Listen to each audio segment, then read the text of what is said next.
Hello, আমি দিয়া মিত্র, paediatric psychologist. আজকে একটা অত্যন্ত গুরুত্বপূর্ণ বিষয় নিয়ে আলোচনা করতে এলাম, স্ক্রিন এক্সপোজার।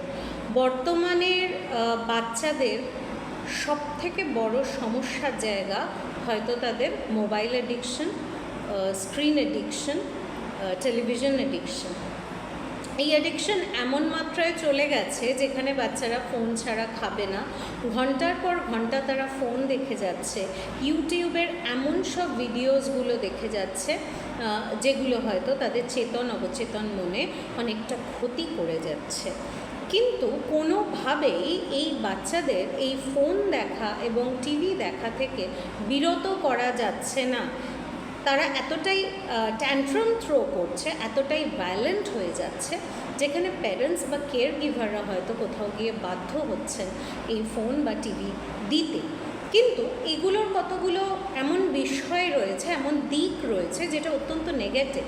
তার কারণ একটি বাচ্চা যখন কন্টিনিউয়াসলি মোবাইল দেখছে, টিভি দেখছে, তার অ্যাটেনশন স্প্যান, সিটিং স্প্যান এগুলো কিন্তু অত্যন্ত কমে যাচ্ছে।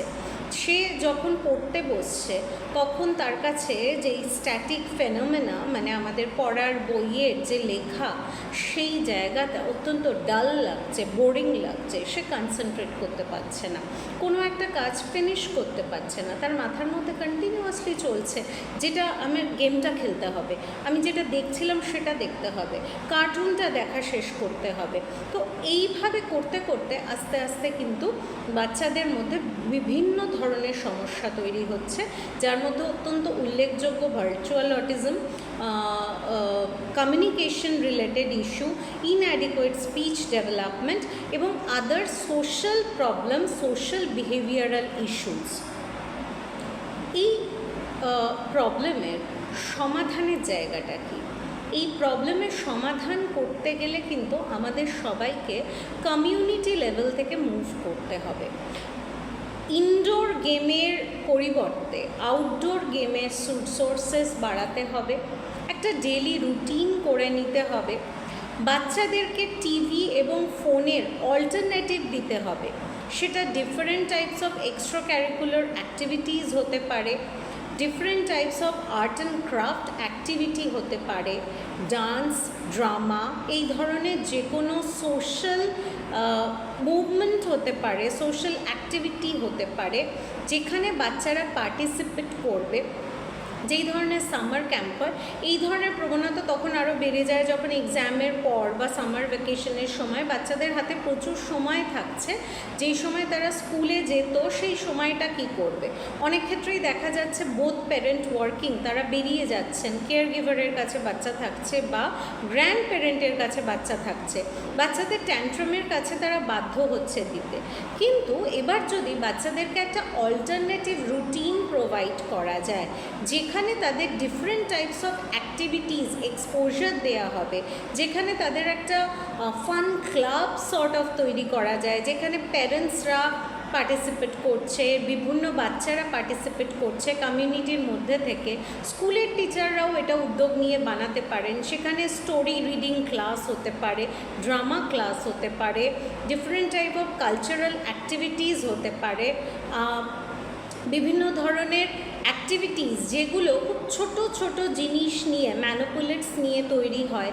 এর ফলে যেটা হবে সেটাতে বাচ্চাদের অ্যাটেনশন স্প্যান সেটা বাড়বে, বাচ্চারা বসে কোনো একটা কাজ ফিনিশ করতে শিখবে। একটা যখন একসঙ্গে সবাই মিলে কাজ করবে তখন তাদের মধ্যে একটা টিম স্পিরিট ডেভেলপ করবে, ইউনিটি ডেভেলপ করবে।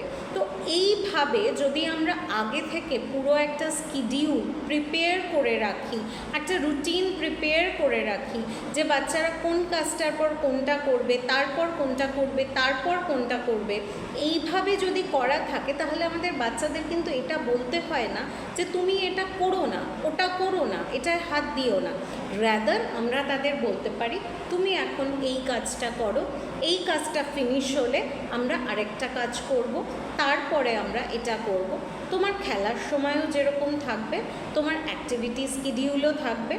এইভাবে যদি আমরা রুটিন করে চলতে পারি এবং প্যারেন্টসরা, কেয়ার গিভাররা যদি খুব স্ট্রিক্টলি এই রুটিনটাকে ফলো করে, আমার মনে হয় আস্তে আস্তে এই স্ক্রিন এক্সপোজারের এই ব্যাড হ্যাবিটটা ধীরে ধীরে বাচ্চাদের মধ্যে থেকে দূর হবে। এবং এটা কিন্তু খুব সহজ বিষয় নয়, এটার জন্য অনেক প্ল্যানিং দরকার, অনেক অ্যাক্টিভিটিস দরকার, এবং এটা একটা সময় সাপেক্ষ ব্যাপার।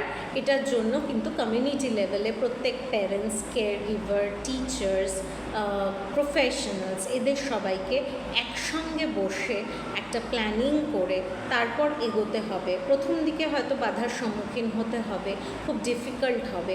ধীরে ধীরে বাচ্চারা যখন দেখবে যে একটা অল্টারনেটিভ মোড অফ এন্টারটেনমেন্ট রয়েছে, তাদের ভালো লাগার জায়গাটা কার্টুন এবং গেমের বাইরে, ফোন এবং টিভির বাইরে গিয়েও একটা অন্য দুনিয়া রয়েছে, সেক্ষেত্রে কিন্তু বাচ্চারা সেই জায়গায় পার্টিসিপেট করবে এবং ধীরে ধীরে তারা অনেক বেশি সোশ্যাল জায়গায়, সোসাইটিতে তাদের যে প্রপার বিহেভিয়ার, সেই জায়গাগুলো তারা করবে। আসুন আমরা সবাই মিলে একবার চেষ্টা করে দেখি। আমার ভাবনা জায়গাটা আপনাদের সাথে শেয়ার করলাম, এটাকে আমরা যদি সফল করতে পারি তাহলে আমার মনে হয় অনেক বাচ্চাদের ক্ষেত্রে ইমপ্রুভমেন্ট হবে। আগামী দিনে আপনাদের কাছ থেকে অনেক সাজেশনস আশা করলাম। যদি আমার তরফ থেকে আর কিছু সাজেশনস আপনাদের মনে হয় দিলে ভালো হয়, কোনো টপিকের ক্ষেত্রে মনে হয় বললে স্পেসিফিক্যালি ভালো হয়, নিশ্চয়ই জানাবেন। আগামী দিনে সেগুলোর আলোচনা আমরা নিশ্চয়ই করব। ভালো থাকবেন।